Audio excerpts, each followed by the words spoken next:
हाथ पकड़कर आगे ले जाते हैं, उसके बाद किसी चौराहे पर छोड़ जाते हैं। तुम्हें जिस मार्ग पर चलना है, उस मार्ग का आविष्कार तुम स्वयं करो।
ऐसा लगता है तथागत बदलने लगे हैं।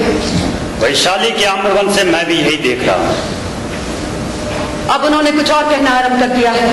इस समय वे विचलित और चिंतित हैं, मानो वे कोई और हो, शाक्य सिंह नहीं। भिक्षुआनंद, उनकी ये बहती बहती बातें मौखिक रूप से प्रचारित होकर एक ना एक दिन चारों ओर फैल जाएंगी। उन्होंने आज तक जो कुछ कहा उससे भिन्न बातें उनके मुंह से सुनकर उनके अनुगामी विचलित हो गए। उनकी ये बातें संघ स्वीकार तो कर लेगा? नहीं, संघ टूट जाएंगे, भिक्षुगण हतप्रभ रह जाएंगे, गृहस्थ और नागरिक विचलित हो जाएंगे। विस्मित हो वे प्रश्न पूछेंगे, क्या ये वही तथागत है? संघ के लिए तथागत है। संघ के लिए तथागत है तो क्या संघ बचे रह सकते हैं?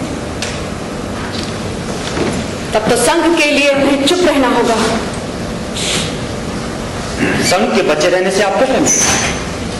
मेरा स्वप्न बना रहेगा। एक दिन इस शरीर के लिए उन्हें अभिशाप दे रही थी।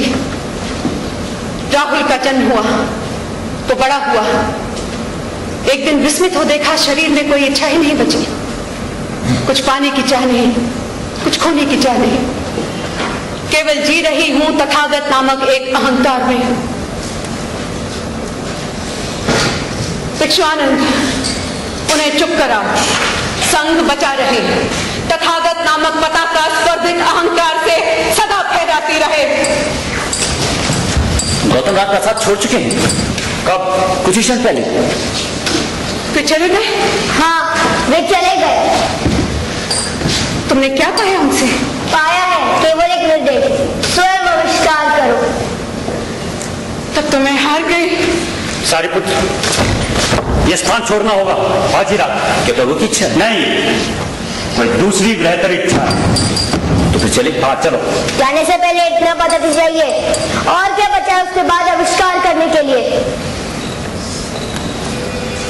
अब किसी को कुछ आविष्कार नहीं करना है।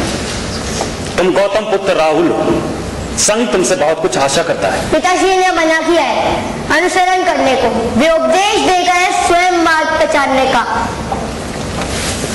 महापुरुषों की बातों का अर्थ सामान्य नहीं होता।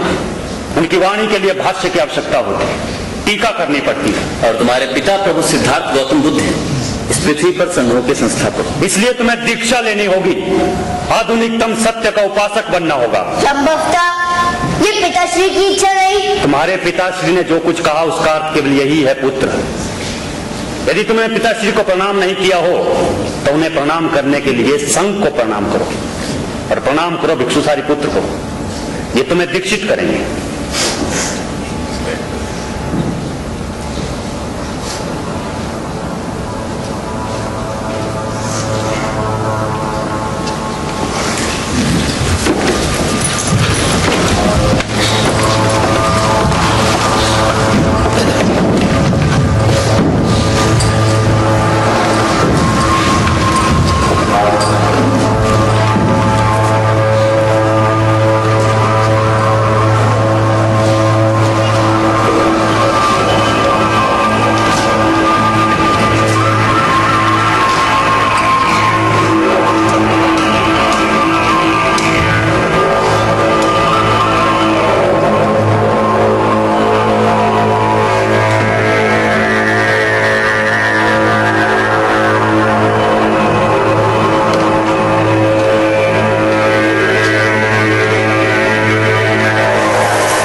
कोई अंत नहीं।